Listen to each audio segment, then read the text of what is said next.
Hi everyone, welcome to February's fabulous blog.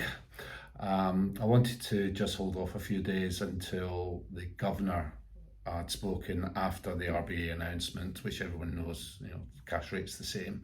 But what was much more interesting was the speech that the governor gave, and the buzzword was uncertainty.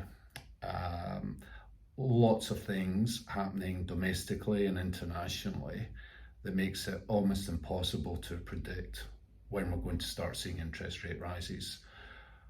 Now, on the one hand, the market is saying that there could be 3 or 4 rises this year. The RBA is saying it's plausible there'll be none. So who do you believe?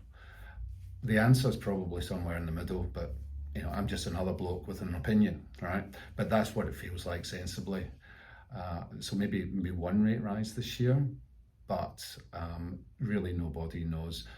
Inflation is the key number that the Reserve Bank's looking at, and whilst the headline rate was 3.5%, the underlying rate, which is the rate they look at, is 2.5%, and that's in the middle of the range that they're looking for.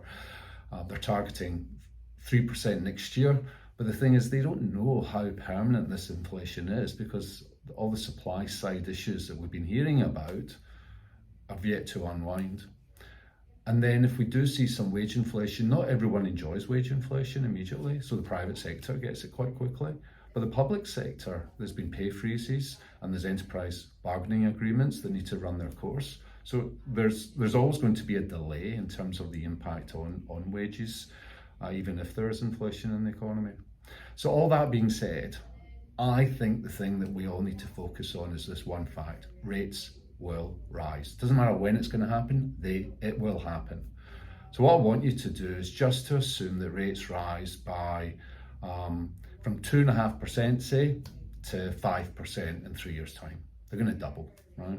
And they might not, but let's be conservative. Could they go more than that? Feels unlikely.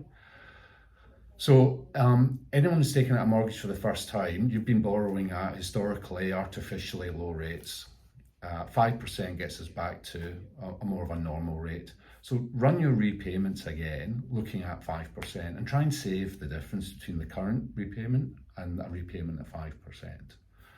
And so you're not surprised when it happens, and it's not going to happen in one go. It's 0.25s. That's how much it increases, okay, generally on each occasion. The banks have been increasing fixed rates more recently as an expectation that rates are rising. So the days of 2% rates, are coming to an end. Anyway, budget, be conservative, be prudent, enjoy yourself, but please be prudent with your budgeting. We're always here to help if required. You know where I am. Have a great February.